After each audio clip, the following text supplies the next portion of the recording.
ভাত বসিয়ে দিয়েছি। এইখানে আমি শাক ভাজা করব, শাকটা ধুচ্ছি। জিয়ানকে নমস্কার সবাইকে, আমি শান্তা আর আপনারা দেখছেন শান্তাস ওয়ার্ল্ড। আমি আজকে সকাল সকাল অফিসের জন্য কি খাবার বানিয়ে নিয়ে গেলাম সেটা তো আপনারা দেখতেই পাচ্ছেন। এতটাই কম সময় থাকে যে শুধু ভাত আর শাক ভাজা, কমলি শাকের ভাজা, একদম অল্প তেল দেব।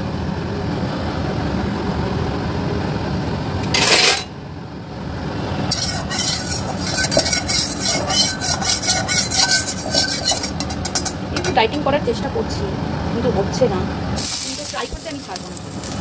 একদম অল্প তেলে রান্না করছি যাতে একটু হলেও ওজনটা কমে। রসুনটা একটু ভাজা ভাজা হয়ে গেলে পেঁয়াজ,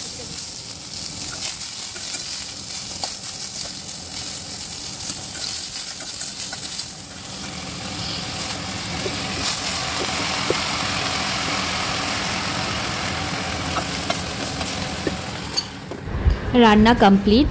আজকে রেডি হয়ে বেরিয়ে পড়লাম অফিসের উদ্দেশ্যে। রাস্তায় যেতে যেতে অনেকগুলো মিলিটারির গাড়ি পাশ দিয়ে, আমার বাসের পাশ দিয়ে পাস হচ্ছিল। দেখতে খুব সুন্দর লাগছিল, একটা পুরো লাইন ধরে যাচ্ছিল। আজকে এতটুকুই, দেখা হচ্ছে নেক্সট ব্লগে। টাটা।